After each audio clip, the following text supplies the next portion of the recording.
Well, with the new year comes a new season. Welcome along to the opening round for 2025 for the Conspit GR86 Cup. And it's at no better place because January is the month of everyone racing at Daytona International Speedway. The first of 6 rounds that are going to take place between now and the 19th of February. You join myself, Alex Goldschmidt, and James Parfitt. And James, what a place to start things off. The World Centre of Speed, the Daytona International Speedway Road Course, opened back in 1985. These drivers are going to be up against it, aren't they? Because they're long laps. Yeah, they definitely are. And I think that's one of the things. It's D24 week, isn't it? Let's be real. Yeah. Everybody knows it's Daytona week within iRacing itself. Pretty much every race that's on this week starts in Daytona. So I think they're going to have a lot to try and contend with. It'd be interesting to see how they get on. We've got obviously pros, pro-ams and AMs. Pros are in the yellows, AMs are in the blue, pro-ams in the pink. So you've got to have 3 classes mixing it out with 25 drivers on the grid, just coming towards the end of qualifying. So quick round up of the calendar. Round 1 here at Daytona as we ride with Rick Wishon in the number 74 in that very brightly coloured green and black GR86. Of course, the Toyota GR86 Cup happens alongside SRO Americas as Rick pushes his way towards the line as we're just under the final 30 seconds. Remains currently P5 in the number 74 at the moment. So we're here at Daytona, then we head to the fastest circuit in the United Kingdom, Thruxton on the 19th of January, the Algarve to Portimao on the 26th of January, Barber Motorsports Park on the 2nd of February, Summit Point, which is the penultimate round on the 9th of Feb, and then the 16th of February, the Circuit Gilles Villeneuve in Montreal, Canada, concludes the season. But it's Daniel Wareham who picks up pole position by Tom Bland by just over 2.5 tenths of a second, with Lee Rylands rounding out the top 3. But here's the grid for race 1, 20 minutes. We're going to have a full reverse grid for race 2. Daniel Wareham and Tom Bland on the front row, Lee Rylands and Peter Woodmore on row 2, Rick Wishon and Peter Duke on row 3. Then we've got Michael Dolan and Craig Gorish on row 4 with Eugene Webber and Adam Hansen rounding out the top 10. Adrian Hadfield and Rig Modric rounding out the next row. And it's Bradley Lovings and Curtis Matthews, Stuart Brierley, and then Clyde Cunfer, Dan Forster, Jack Hollands, Simon McPhee, Preston Hathaway, Dave Collier, Michael Champlin, Tim Cullimore, Terry Atkinson and John Johnston rounding out the grid. And of course, one make series, that's what we love here on JPB, don't we, James? We do. I'm a little bit worried. We've got a standing start on banking. Which is I don't 18 degrees. Yeah, I don't know how this is going to go. Generally, with types of cars like this, they do end up falling off the banking.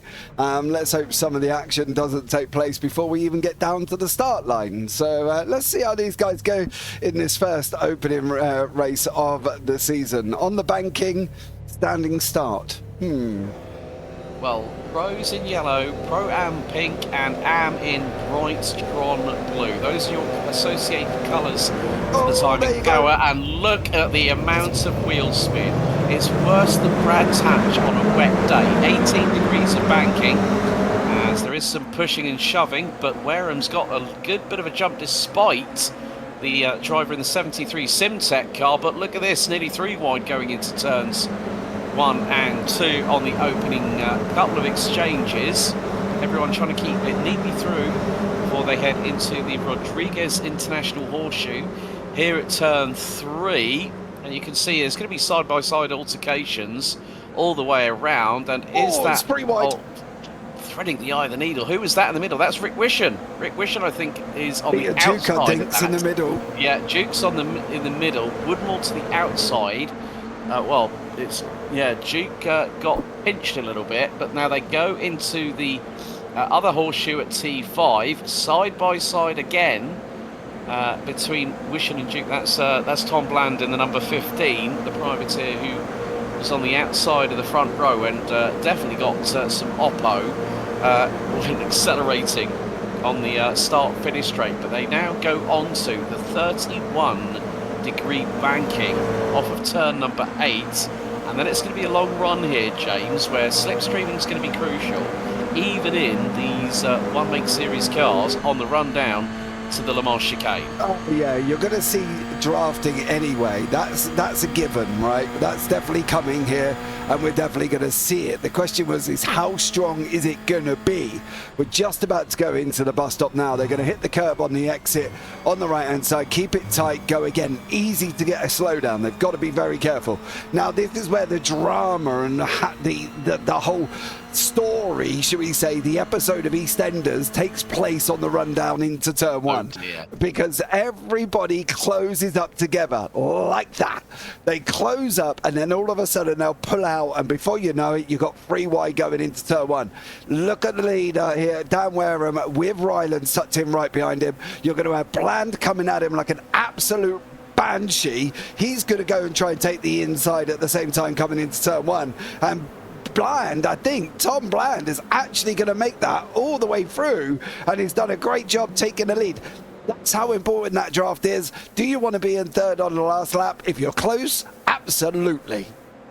Yeah, Tom Bland just showcasing not just the slipstream, getting the tow from the cars in front, but also the side draft. Very, very crucial, whether you go to the high side or you go to the low side. Now on to the low side. Now we're on to lap number 2. Bland leading Pro, Wishin leading Pro-Am, and it's Craig Corish in 7th spot, who's leading the Am category. So there you see the splits between the 3 respective classes. So Wishin leading Duke by half a second in the Pro-Ams, but Duke's just been overtaken by Woodmore in the process. You can see that there are clumps of cars all the way together. Now, if you guys and girls that have been watching the JPB Broadcasting channel, you will know of our good friends at UK Sim Racers, but bang, hard into the wall. That is Craig Corish with no rear wing, no rear bumper, and he's just lost the lead to Michael Dolan. Stuart Riley is now up into 2nd place, so yeah, Corish is going to drop like a stone with no rear wing, no aero on the back of that car, and he's going to possibly have to park it into the pit lane to do a fast repair. Yeah, he's going to have to, I think, on this one. You can see the action down here as well. They're 3 wide. Eugene Webber, Woodmore and Dolan all mixing it up at the same time. Woodmore does go and clear them. Webber's in there and Dolan's in there. Hadfield's in there. Bradley Lovins is in there, of course. Holland, Brearley, they're all pocketed together. Even down here, you've got Tim Cullimore, Rick Modric, Craig Corish, Peter Duke, Hathaway, Chaplin. They're in bunches. Why are they in bunches? It's fairly straightforward to understand. They're in bunches because the draft keeps them there. This has got 2 areas of draft coming out of 7 into the bus stop, out the bus stop down into 1, and this is where it all takes place. You can see how quick 3rd and 4th close on 1 and 2.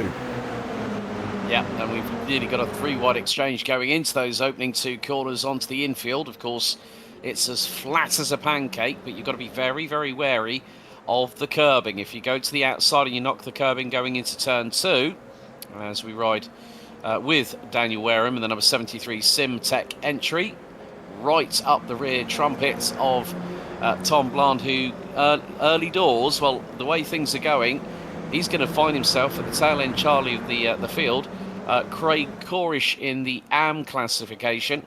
He's right down at the back end of the field. He's now made his way out of pit lane, so it was a fast repair exercise by the number 3 car, who was leading Am until he got literally punted into the wall off of turn number 8 and into 9. But you can just see how close this quartet are at the front of the field. It's Bland versus Wareham versus Rylands versus, very much importantly, the Pro-Am leader, as now Bland goes to cover off Wareham, goes to the high side coming out of turn number 7, brings it down to the low side and onto the black and yellow tram lines at the bottom of the banking here. You can just see the overspeed. 5th gear, Wareham's going to be foot to the floor. He's going to wait and bide his time. Is he going to chance it into the Le Mans chicane very, very shortly?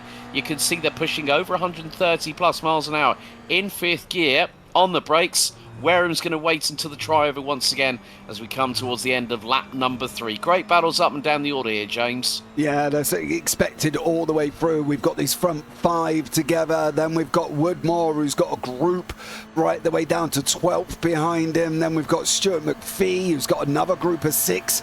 This is Wareham's opportunity. I'm surprised he's bumping him in the corner. I drive NASCAR. That doesn't work in an Xfinity. So I can tell you one thing, an Xfinity, a Cup or a truck bumping in the corner does not work. But he's managing it in these 86s, but it's not him we need to kind of worry about. We need to know what this man is going to do. He's going to close right up now as Ryland. He's got to make a choice. He stays in behind. Wareham's trying to go on the inside. Bland wraps up that inside line. Great job from all of them guys making it through there without an issue.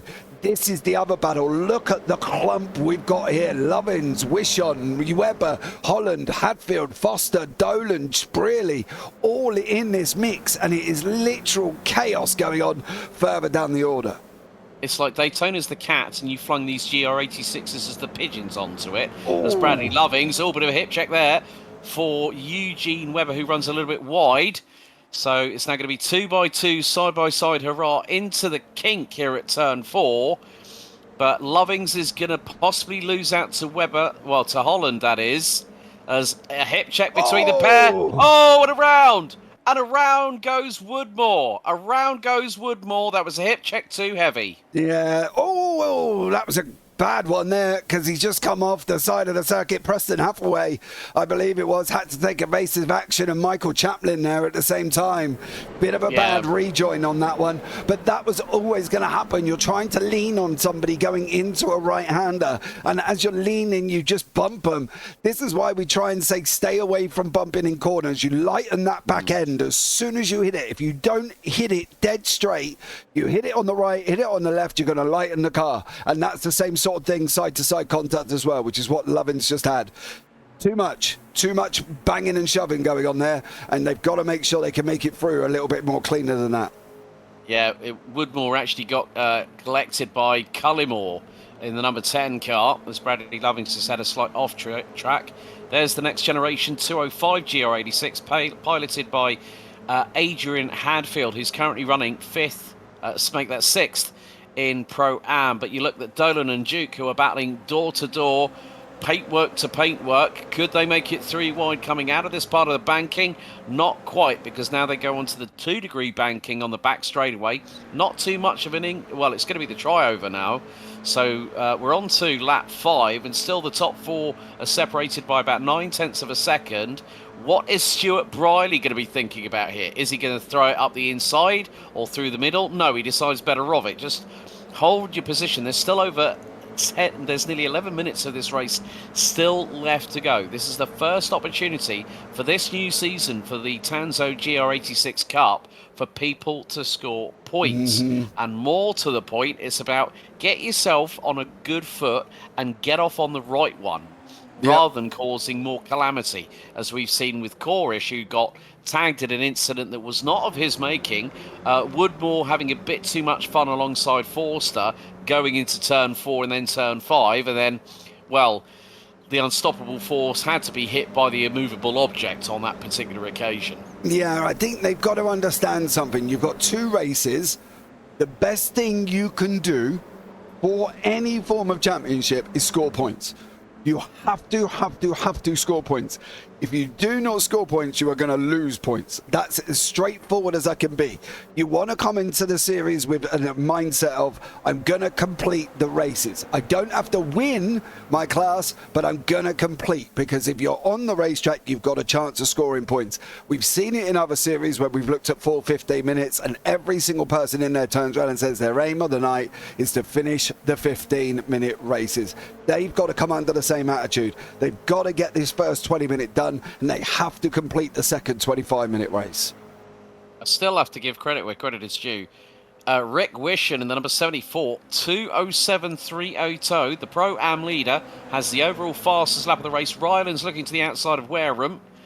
Now, this is going to be very, very close. They've got a couple of cars up. Well, they've got one car ahead, which is Terry Atkinson in the 282, who's nearly a lap down. And to the high side goes Ryland. Ooh. And is that Wishen trying to get through as well? He's done all 3. He's done all 3 and got the race lead here on the beginning of lap 6, but he overcooks it. Yeah, it just didn't quite get it stopped. He got the run, and he got all 3 of them, but he didn't quite get it stopped in time. It's like going into Asda, grabbing 2 for 1 on apples, and then tripping over the barrier on the way out. You've got to make sure... Oh, no! That's not the way. They do manage to survive Wishing and Wareham, but that is not the way you do that. And Rylands and Bland have just said, well, thanks very much, boys. We're off. You carry on.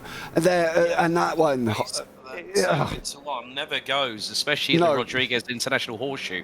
And that was just a case of Wareham turning in, Wishing looking for the move on the inside, thought the gap was there, and it was closed. Yep. That's it. Simple as that. We've got Jack Holland's got Foster, Lovins, Webber, Dolan in behind that. Even further down in 18th, we got Hanson, who's got Collier, Matthews, Johnston, all in this little clump of cars here. So there's lots of action taking place all the way through the field currently. So the only one that's not really in anything, or the only two drivers, would be Terry Atkinson and Craig Corish. The rest of them are all kind of fighting out. Chaplin's on his little gentle poodle round, bless his little cotton socks. He's got 7 tenths to halfway, 5.5 seconds back.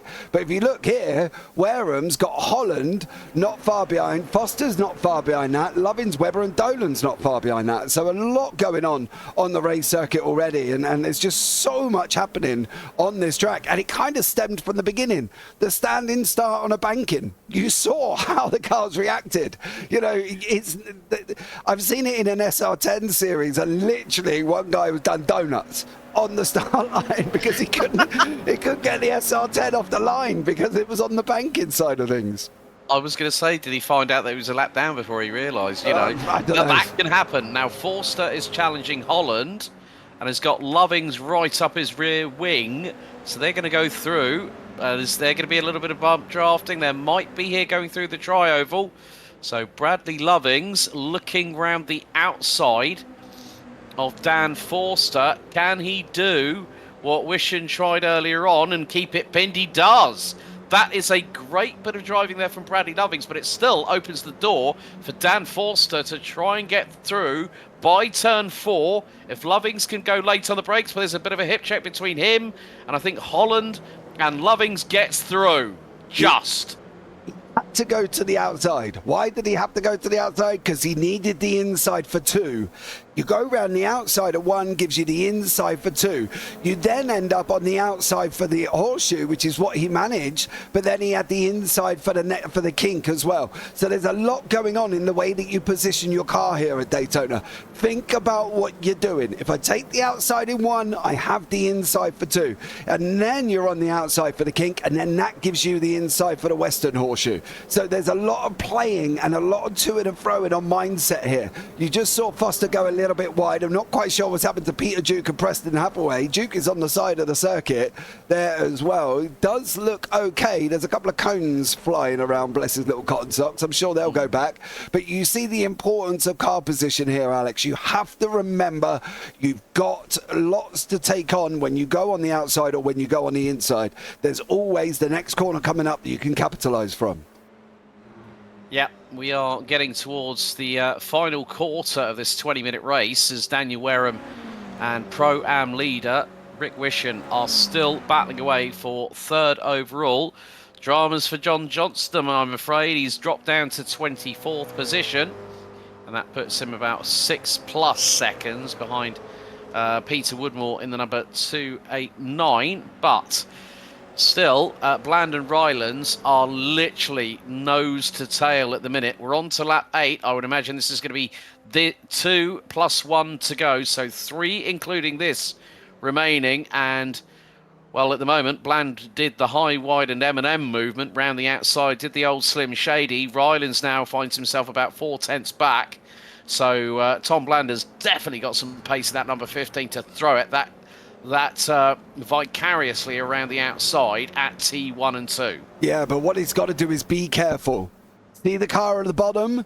That's a back marker. That is not a racing car. He has to remember where he's going to catch him. Now, ideally, and I say this because in an ideal world, I'd forecast the lottery numbers every week.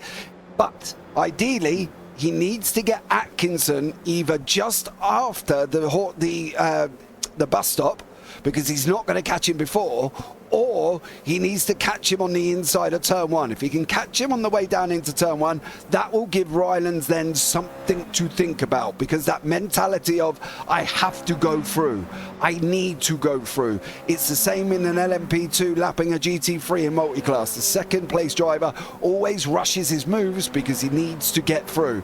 So depending on now where Bland catches Atkinson could depend on what Rylands does. The thing is that Atkinson is only about 3 to 4 seconds ahead of our race leader. Rylands decides to hold fire going through into the Le Mans chicane, originally known as the bus stop, but of course the goodwill between the ACO and IMSA have meant that the bus stop has now been renamed the Le Mans chicane, but I don't mind James calling it the bus stop because it's a good old corner name and it's a good corner as well. But you can see here with 3 minutes remaining on the timer, we are going to go on to our penultimate lap. Rylands looking to the outside, gets the side draft on Tom Bland, takes the initial lead going on to the penultimate lap of the race. But look at Tom Bland, he's gone low. He's gone very, very low through the main crest of the triangle, the tri-oval, and he's put the blockers on. That was good strategic defending there by Tom Bland going on to the penultimate lap of the race. Yeah, but you notice something. They haven't caught Atkinson. So where are they going to catch Atkinson now? And what is Bland and Rylands going to have to think about here? Are they going to get him at the kink? No. Are they going to get him at the Western Horseshoe? No. Are they going to get him going round 7 onto the back straight? Possibly. But this is all dependent. They need to catch him and they need to disband him out the way quite quickly, because he could play a massive part in this front two battle. And, well, as we as commentators love it, as racing drivers, they hate it. Yeah, I think if I'm completely honest with you, John Johnston has had a quick trip through pit lane. Dave Collier in 19th spot has dropped down a couple of positions from round 17th, but I don't think... I mean, looking at Terry Atkinson's lap time last time round, he was only 1.8 seconds slower than Tom Bland, so it could come to the fact that this is going to be a mano-a-mano battle heading onto the white flag lap. Now, again, Rylands using that slipstream. This is at over 125, 130 miles an hour in 5th gear. You can see that Rylands decides to be the first one to brake because he knows that he can, if he can keep within a car length or two of Tom Bland, that's his chance. And now he's going to try and he tried to juke him there, and then Tom Bland has decided, I'm going to go on to the final lap of this race and I'm going to be the hunter. And that's exactly the strategy call that works around here at Daytona. We're now heading into the tri-oval for the penultimate time to start lap number 10 of this race. White flag out this time. Rylands versus Bland for the race lead here at the season opener here at round 1, and it's set to be a grandstand finale. Yeah,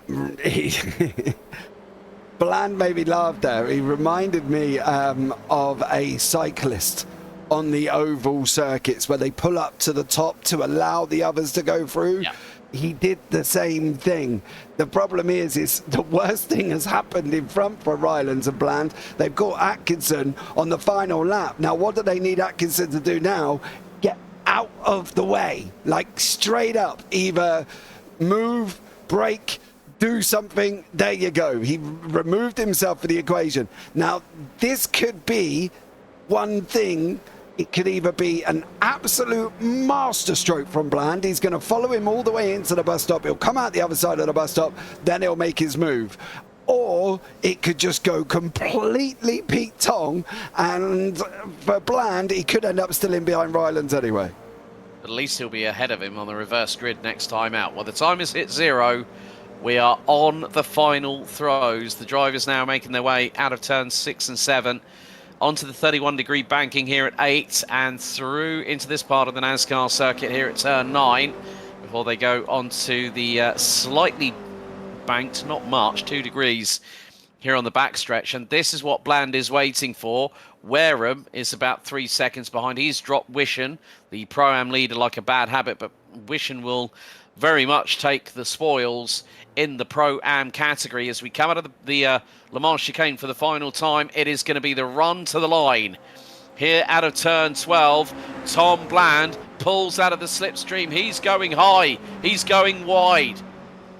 Now, what is he going to try and do here? Is it going to be the run that the high line is going to be better for Tom Bland? He slots in behind Rylands, and look at the slipstream. He's got the draft he needed. It's going to be a run to the checkered. It's going to wave this time, and Tom Bland, by literally a car length and a half, wins the season opener ahead of Lee Rylands. What a battle between that duo right up until the checkered. Yeah, you got Bradley Lovins here, and he is tucked in behind Dan Forster, didn't make his move down to the line. What's going on further back, of course, you've got the likes of McPhee, Hadfield, Dolan, Hathaway, all in their fight. They're just about to try and go free wide over the line. I think McPhee did just about hang on. Holland hung on behind him. Eugene Webber did not get Brearley either, but it's going to be if Clyde Comfort's going to get Chaplin. I think he's going to be too far back. I don't think he's going to get him this time, but you saw the power of the draft, you saw the effectiveness of the draft, and that's one of the things that they've got here to be in their arsenal. Well, we're just waiting for the final few drivers to come across the line. Dave Collier, unfortunately, in the pit lane.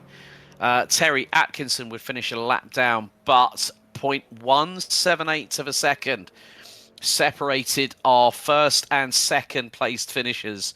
And Tom Bland, well, makes an impression, fires the warning shot as if to say, I'm going to be the head honcho this season. John Johnston crosses the line down in 24th, the number 55 from England in the Tanso car. But let's have a look at your provisional results for race 1, round 1. Tom Bland winning by just over 0.174 of a second, ahead of Lee Rylands, with Daniel Wareham rounding out the Pro top 3. Rick Wishon leads home another trio of Pro-Am drivers, with Wishon taking the win in 4th, ahead of Dan Forster. Bradley Lovings from the USA in the number 269 OGRL entry rounds out the top 6. Tom Cullimore completes the top 4 in Pro-Am. Simon McPhee comes out on top in the Am class in the number 14, finishing 8th ahead of Michael Dolan, with Adrian Hadfield, the number 205 Next Generation Racing Pro-Am entry, running at the top 10. Preston Hathaway, Adam Hansen, Jack Holland, Stuart Brierley and Eugene Webber round out the top 15. Peter Duke, 16th. Rick Modric in 17th, head of Curtis Matthews, Craig Corish and Michael Champlin, who ran at the top 20. Clyde Cunfer, Peter Woodmore, John Johnston, Dave Collier and Terry Atkinson round out the 25 strong. I mean, yes, James, Daytona is January month. And boy, oh boy, has this new season of the Tanso GR86 UK Cup gone off with a bang. Yeah, you can see that we went into this race with optimism. We said that it was going to be a little bit manic, and it was just that. Games from Rylands, he played that in with Bland tucked in behind him, and then it just all kind of unraveled. We said it would. Where do you want to be? How are you going to play the back marker? There was all of these things coming together. It was almost like you're writing a story, and every chapter we've managed to fill up to chapter 10 before we got to the end of the book, because they wrote their own story here in race number 1, and they can all go away from this being chuffed to bits with how it came out. Top 2, of course, absolutely outstanding, and obviously there weren't really any major incidents, to be honest. There was a couple that involved John Johnson, Terry Atkinson, Peter Duke, but nothing major. We didn't see a big one. We're not watching obviously Cup or Xfinity or Trucks, so we didn't see a massive pile-up. But a couple of people may come back into the second race here, Alex, and turn around and go, I really need to make sure I finish this one. And the good thing is it is a full reverse grid for the 25-minute race coming up. We've got about 2.5 minutes of warm-up, so track temperature showing at 18.3 degrees Celsius, 19.4 for the track itself. Partially cloudy, but it's always good for some of the drivers to have a little bit of a comfort break in between the race sessions. You know, if they need to get some hydration, need to go for a pit stop to the boys' room. Also, whoever that is on that track, very shrewd decision, as if to say, right, let's do a practice start because I fumbled the first one. Well, the thing was, I think all 25 drivers in that race, they all fumbled getting that traction off the line. And the main thing is, folks, the question is, will we see a repeat? I think the answer, Mr. Parfitt, will be a definitive yes, sir, to that. Yep. Do you know what? I'm not going to sit here and go, no, we won't, because we will. We will see it. Why will we see it? Just the makeup of the cars, the fact they're rear-wheel drive, trying to get the car off the start of the banking. I think that is actually Ryland's trying to do that. And it will always go wrong because the back end just comes down like we've seen. Look, you can see he's even trying to get it off the line. Look, there you go. Hey. Yeah, it's every time. Careful, leap. Every single time. Because that's how it works. You can't do anything about it. The only thing in hindsight, and hindsight's a wonderful thing, is set the session up to a rolling start. That would be the most logical, but you don't think how bad it would be. You know, I've seen it in GR86s, GT3s, SR8s, SR10s. It's a struggle no matter what car you're in. Warren, the same. Look, he's just about managing to keep it straight, but you saw how much tyre rubber he left on the floor. So, you know, fair play to them for practicing, but I don't know if it's going to make a difference. Yeah, I think I completely agree. You can only really start a race here at Daytona International Speedway with a rolling start. Yeah. But it is the case that these are four-cylinder turbocharged engines pushing nearly 300 brake horsepower out of the rear wheels. And you're going to be lucky with normal ABS and traction on what the GR86 Cup cars are like. You know, you've seen the likes of Keanu Reeves and also Cody Jones from Dude Perfect race these in the final round. Funnily enough, it was in Indianapolis Motor Speedway last year. But the good thing is we've got another 25 minutes of racing ahead of us, Mr. Parfitt.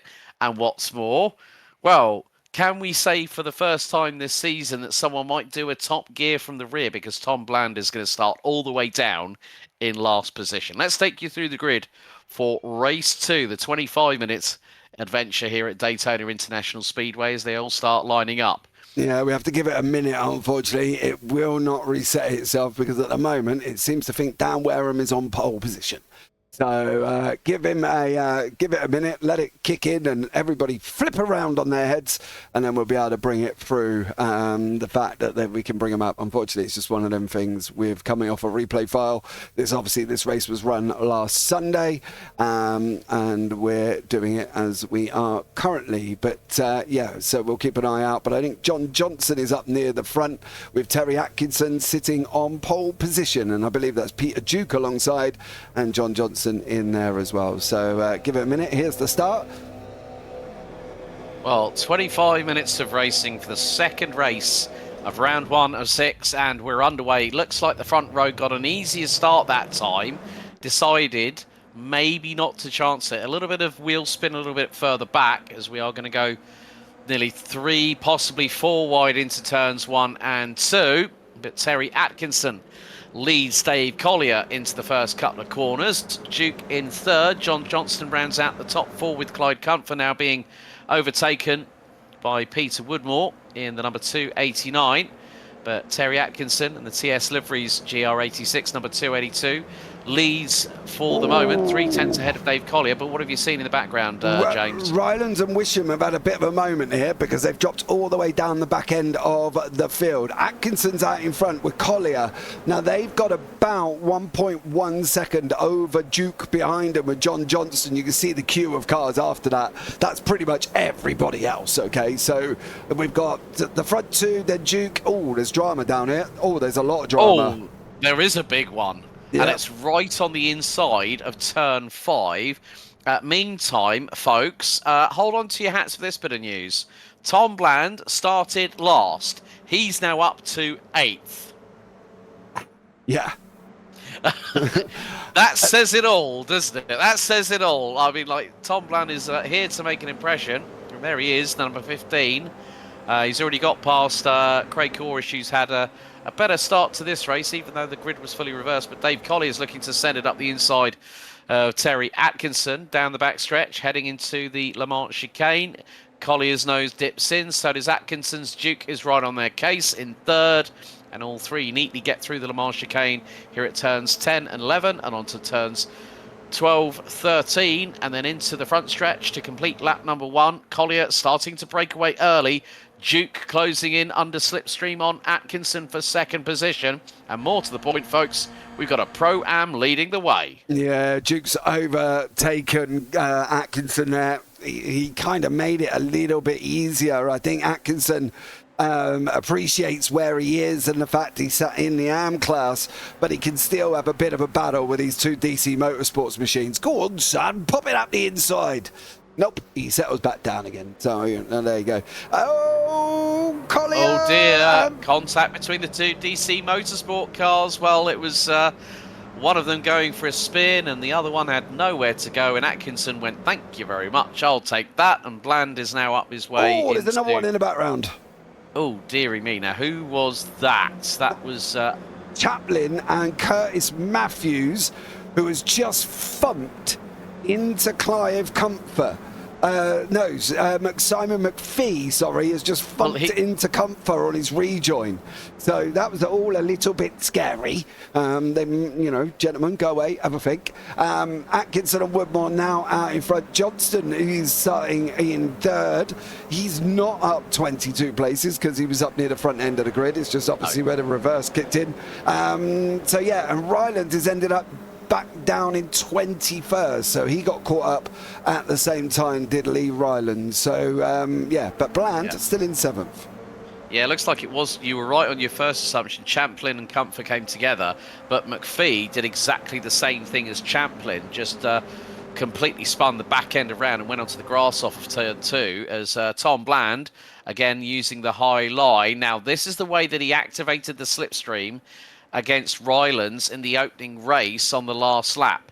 So Tom Bland running in 7th. He's got Eugene Webber in front, and it's side by side. Oh my goodness me, that was Modric through on Collier, I believe, and now Bland looking to the outside of Webber through into what is going to be turn number 12 and into 13. And now the bump draft shenanigans start right now, and who's that going up the inside? That's Craig Corish. Yeah, Corish has got a run as well. We've got Collier in the mix. Johnston's in there. Rick Modric is on the outside. Woodmore and Atkinson are still breaking away, but we're now almost NASCAR 3v3. There's a run up through the middle there at the same time, and Bland sat in the background with Webber. Webber's just gone shooting through. Bland's gone round the outside. Is he going to get that car stopped? He does get it stopped. Modric is still in there. Johnston, unfortunately, is starting to slide backwards. I don't want to batch the boss, but John, you're going the wrong way, so he's got to be a little bit careful of making sure he doesn't get bullied out, because the last thing that Johnston wants to do is get bullied here by these guys around him. He needs to stay in this mix if he can. Put up a fight, get your elbows out. What's the worst going to happen? You're going to end up on the grass. Yeah, or in the wall, as we saw with Craig Corish in race 1, as Johnson keeping around the outside. Well, that of all places at turn 5 at the second of the two horseshoes. Now they're running to turn 6 and 7. John's got the inside line on Craig, gets through, neatly does it, but runs a little bit wide. Craig able to shoot it up the inside, but Woodmore has dropped down the order. He was running, what was it, I think 4th or 5th at that point. Jack Holland has the current fastest lap of the race, 2:07. 2:51. Looks like Michael Dolan is still running, but he's nearly 2 laps down. Clyde Comfort is still in the pit lane, only completing the opening lap. And Peter Woodmore finds himself dropping out of the top 10 as he's just been passed by the 2:05 of Adrian Hadfield. Yeah, he's dropped down the order. He's in 11th now. We've still got Atkinson. Now, you kind of don't want this man behind you. Oh, come on, Terry. He's got he just got kind of nosed out there. Bland pulled like a traditional NASCAR move on him. He nosed him out the way. And then Atkinson kind of Modric, keep your eyes on Modric. He's gone and slungshot past the pair of them as they're now going to come across the line, complete lap number 3. Just under 18 and a half minutes to go. So we could be probably at 12 or 13 laps based on the fact that the average, the lowest average is around about a 2 minute, mid 2 minute 8 that we're seeing. But Rick Modric in the number 24 from the USA leads the second race of the season out of 12, and he's on home soil, running with that lovely Ron's Service Tyre and Auto Service Centre livery, but he runs wide. He runs wide coming out of the Rodriguez International Horseshoe. Atkinson is there. Atkinson is looking to the outside. You've got Holland just behind Modric going into turn 4. Atkinson will have the line going into turn 5 here at the second of 2 horseshoes. Modric runs a little bit wide. This could open the door for Tom Bland to get through. Bland is going to be on the outside through into turn 6 and 7. That could open the door for Jack Holland in 4th. Yeah, watch Holland now. This is where it's going to matter for Holland, whether or not he's going to get this slingshot run. We're going to go onto the nose of Holland. Theoretically, and I say this theoretically, he can get all of them, but it's just how he's going to pick them off. He's got to be mindful going into the bus stop. If he can get maybe the back 2, he might be all right coming out the other side, getting to the front end. Holland's got a decision now. This is where you've got to sit and think, right, I'm gaining. I'm not going to get there by the time we get into the bus stop. Back out. And then he's got to go again. So he's got to go through the bus stop. He's got to make sure he can get the power on. Get it on. And on he goes, out the curb and out the other side. Now, if he's got the run, which I think he's going to get, Holland here could absolutely slingshot all 3 of them, but he's just got to play it sensibly. Yeah, he's also got to look at his rear view mirrors. Look, cover his 6 a little bit here because he's got Webber, Corish and Wareham. They're all closing in. Bland and Holland look to have the best run round the outside, and they could make this work. Bland takes lead ahead of Modric. Holland now up into P2. Holland now trying to go round to the outside of Modric. Atkinson to the low side. Webber to the low side. Corish to the outside. This is going to be very, very pivotal. Bland is going to keep it pinned to the outside, get the tighter line into turn 2. Holland keeps it pinned round the outside of Atkinson. Corish keeps it pinned round the outside. Wareham and Webber nearly making it 3 wide alongside Corish into the braking zone, into turn 4 at the Rodriguez International Horseshoe. And this just goes to show the top 7 drivers covered by less than 2.5 seconds, and we're only 4 and a bit laps deep. Wow, and we've only got 15 minutes to go. You can see, Wareham into the back at Corish. Yep. And literally, he missed them. He didn't get a strike. Matthews has made a trip off as well. Rick Modric is also sitting in the side of the circuit, so maybe he didn't miss everybody. We'll try and have a look back at that one at the end, of course. Can't do replays at the moment, so we'll have a look back and see if we can pick up and see what happened there.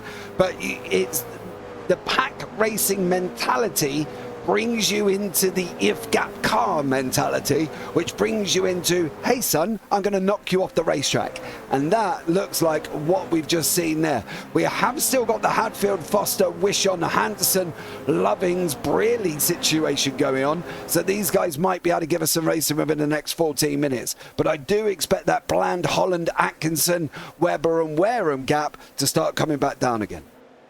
Yeah, it's coming down to under 1.1 seconds between Bland and Holland at the moment. I mean, Holland currently leading in the Pro-Am. Of course, if you remember that Rick Wishon took the opening race win of the season in the Pro-Am class, finished 4th. Holland looking to make it the best Pro-Am finish of the season so far, and we're only 1 round out of 6 deep. Hadfield starting to try and see if he can keep Forster to the outside. But it's going to be a tough order. Wishon has got a real turn of speed right behind the number 200. And you can see now he's literally pushing him along. Yep. He's pushing him along. It's the old NASCAR bump draft technique. And that has really helped Wishon get himself into a possible top 3 contention within the Pro-Am class. But a little bit of a sideways wobble there from Wishon drops him back down to 11th place. Loving's now ahead of Hadfield. In a further Pro-Am battle, and a bit sideways there for Adam Hansen from Dad Bod Motorsports in the number 16. I think there was a little bit of a touch left front to right rear through the Rodriguez International Horseshoe, and you can also see that a little bit of damage on the back bumper of Rick Wisham's car in the number 74. That's got a big old indent, a bit of what we saw on Craig Corish's car, but oh no, John Johnston! Oh, Johnston's gone round. John. And he's all by himself. That's a real shame for John. He was running in the top 3 at the early stages of the race. Had a few more, let's say, spirited individuals behind him, but whether that might have... the thing is with the Rodriguez International Horseshoe here at Daytona, there's always that 50-50 chance that it will either be you spin it on your own or you are assisted. Now, I also noticed that with Rick Woodrich's car, which has now been in the pits for over 2 minutes and 30 seconds, well, it's back in the pit lane at the moment, that car was teetering from side to side, which says to me possibly that the left rear wheel made contact with the wall and broke the upright. So, whereas Craig Corish's car was sitting level flat before he hit the control out and delete and escaped to the pit lane. So the return to garage for Rick Modric has put him down into 21st position. But now we see Eugene Webber versus Daniel Wareham.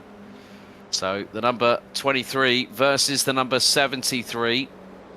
And more importantly, well, Wareham and Webber, I think if I remember... Sheesh!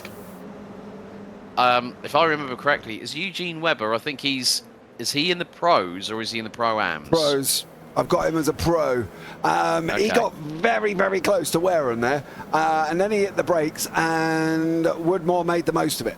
Woodmore said, thanks very much, I'm going to come through. So, yeah, very, very interesting situation there. Went in far too hot.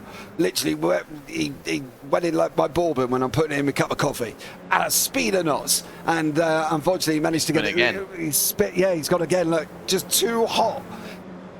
Back up. Like, breathe. Take a load off. Grab a drink while you're going around the NASCAR bends, or, you know, whatever you've got situational wise going on, because you will... Oh, Woodmore's gone round. Oh dear. Oh dear. That's promoted. That is promoted Tim Cullimore and Dan Forster to the last 2 spots in the top 3 for Pro-Am. So Peter Woodmore was on course for a class podium, and the 289 ITZ Racing GR86 is all the way down out of the top 5, making that 7th as he rejoins in 14th position. Lee Rylands has been stealthily making his way up the order. He's right behind the 205 of the UK's Adrian Hadfield in the battle for P10. But more to the point, well, Rylands is outside of an opportunity for a top 3, but how close was that? Squeaky bum time for Lee Rylands, and if he's very, very lucky that thing did not have a tank slapper and go high and wide and hit the wall. I think there was paint swapped. I believe there may have been paint swap between Rylands there on the outside, and that is actually Hadfield on the inside, sorry. So they swapped paint. Now, what's Rylands going to do? He's trying to get the run around the outside. Now, we talked earlier on about the fact of the importance of being in a car position. Put your car on the outside for 1, inside for 2. Rylands is going to try. Is he going to try that run? No, he's going to try and cut back on him. There you go. Oh, and Hadfield makes a mistake. Yeah, that allows Rylands to go through. So everything Rylands has done is done and dusted now. Woodmore, Duke and Hathaway. Now, these 3 been in their own little attacks, should we say, throughout the race. And unfortunately, he's dropped down a little bit on that one. Bland and Holland are still close together up front with 9 minutes to go. Yeah, and also the battle between Terry Atkinson and Daniel Wareham for 3rd and 4th respectively. That gap has now come down significantly. It's less than 3.5 tenths of a second. Daniel Wareham has the fastest lap of the race in the number 73 Simtech entry, 2:07.216. Now, this is the opportunity that Wareham needs to put himself into the top 3 overall. Atkinson, well, Atkinson has got to make the back end of that number 282 TS Liveries Design GR86 as wide as humanly possible, as they now make their run down the back stretch, heading into the Le Mans chicane at turn 11, turns 10 and 11. I'll get me dentures in right in a minute. First time I've said that this year, eh? There we go. But it's normally you that normally says that, James, when you try and get your words out or your numbers out right, and it all goes horribly Pete Tong. I don't know what you mean. Exactly. I'm innocent. Moving on. I know nothing. I know nothing. Yeah. Be like a low all over again. Yeah. The problem is, I think the rasp of excitement comes out, and then the words just don't come out.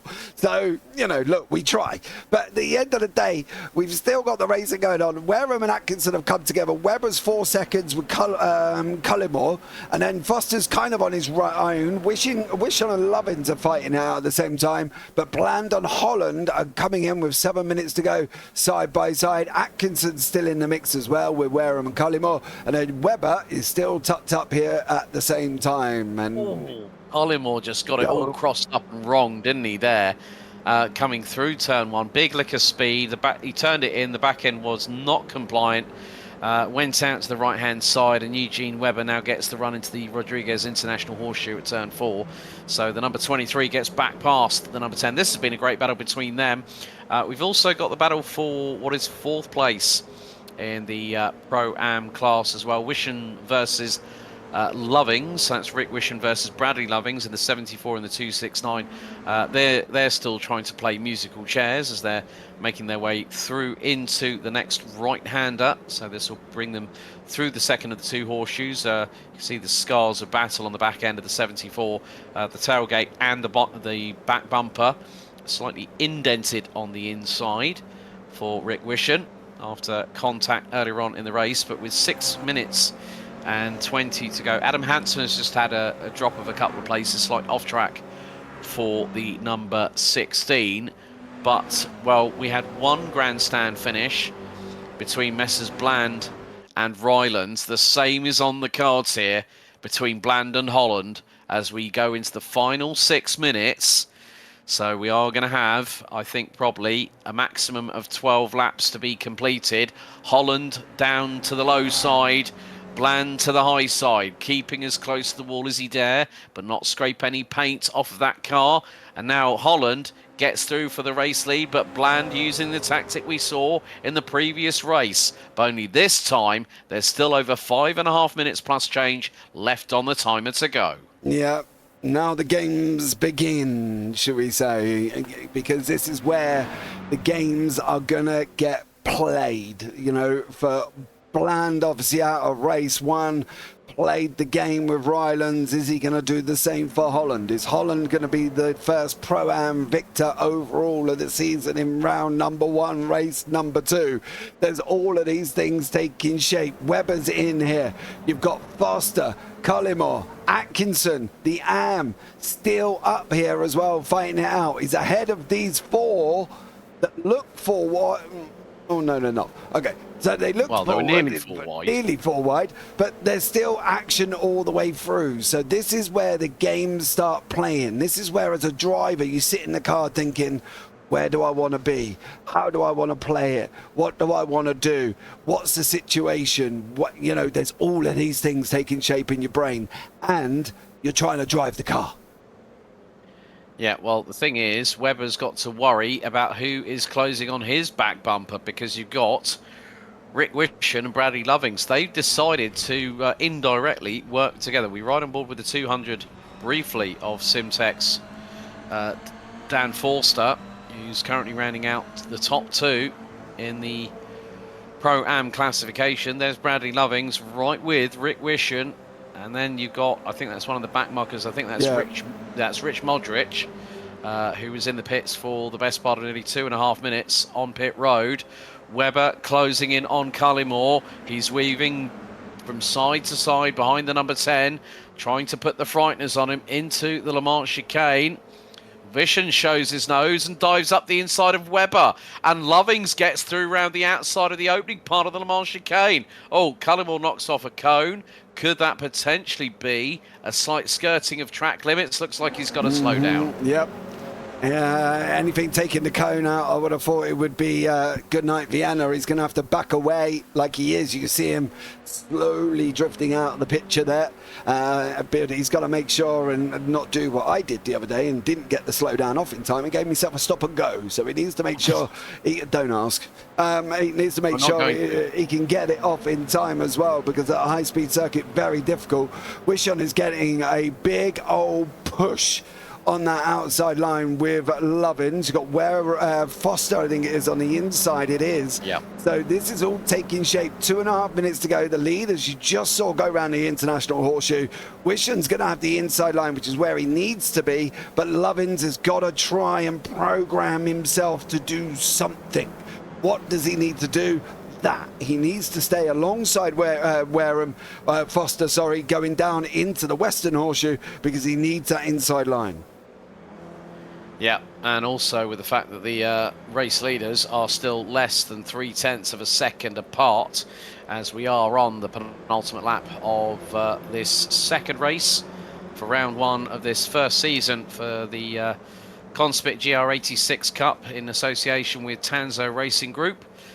And Bradley Loving still trying to put the frighteners on Rick Wishon for that second place in the Pro-Am class. And there are our two race leaders. Bland bump drafting as we get halfway round lap number 11. Holland is now trying to keep it to the wall, but then try and see if he can cut across the nose of the number 15 of Tom Bland as they go through into the Le Mans chicane, bumping over the curbs. They've not got to they can't put a foot wrong here. Force has got through on Wishon in the meantime for second place in Pro-Am, and now we start to accelerate. Fourth gear on the Revolutor, now up to fifth. 118 miles an hour and closing.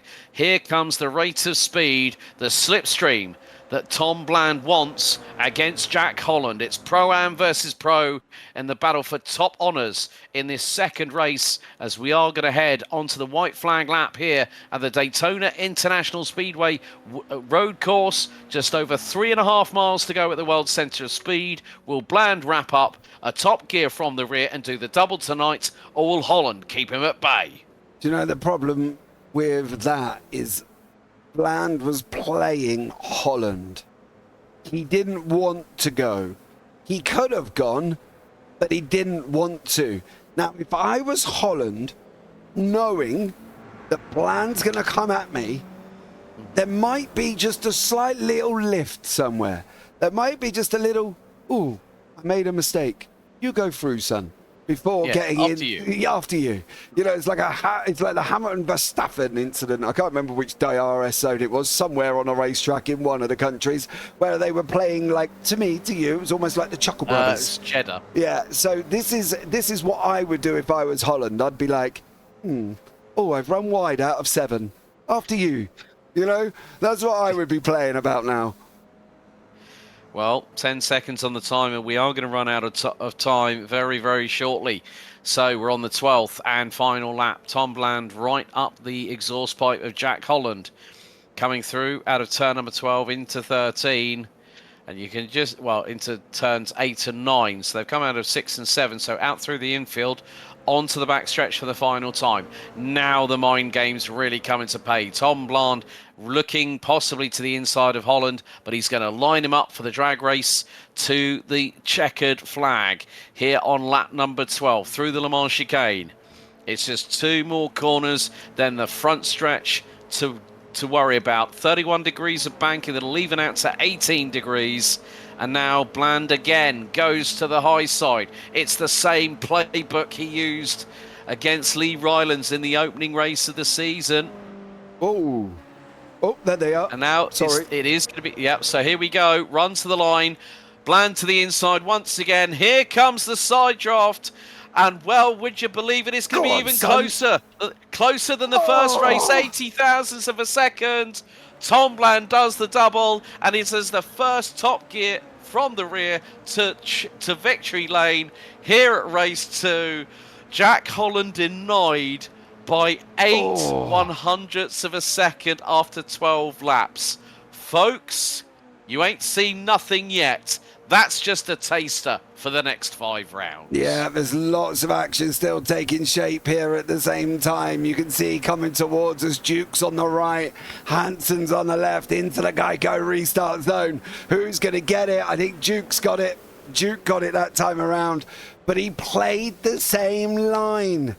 Bland did the same thing. He knew if he went out high coming out of NASCAR 4, he knew he could slingshot down the banking, take the inside away.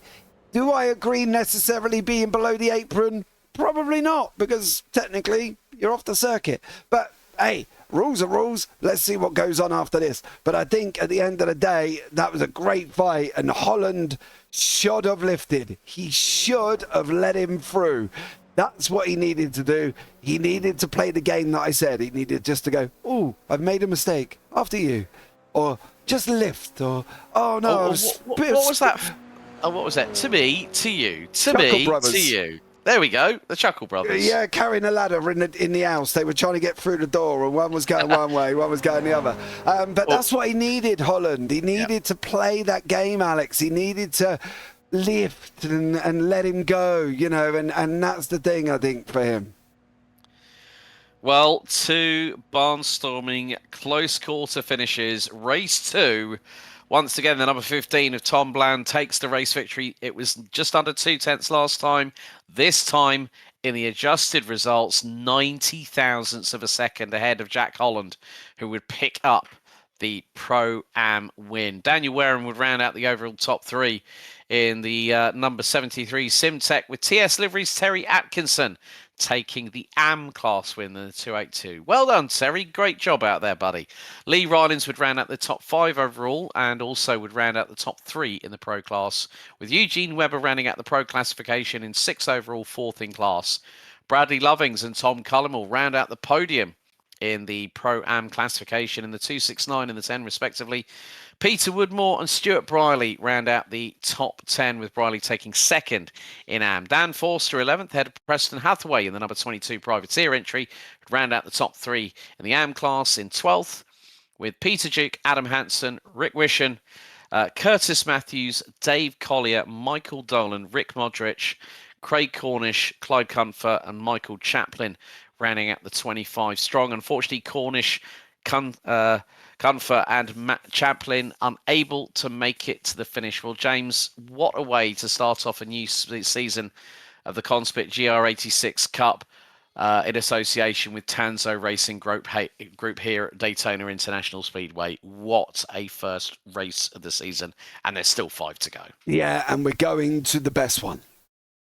Going to Thruxton. Bro.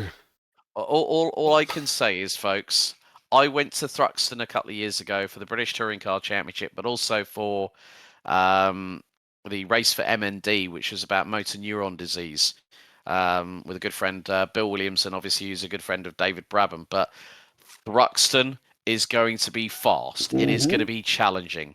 We're not going to have silly 31-degree bankings for these drivers to worry about.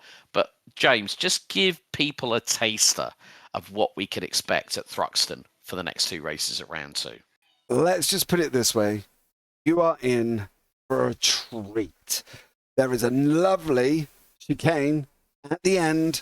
There's a great one at the end of the start-finish straight, and then you have got a looping corner that keeps turning right down to that chicane. You are in for amazing racing. I've been there for the Superbikes last season.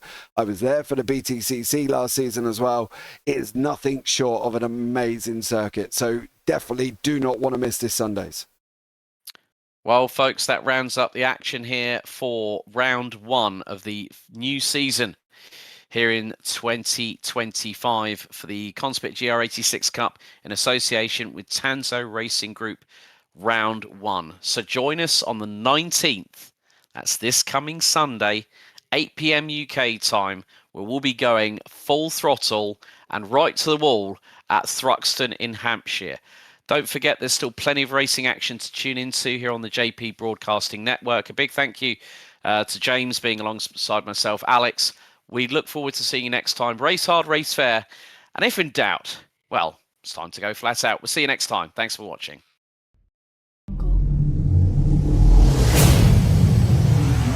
Jungle.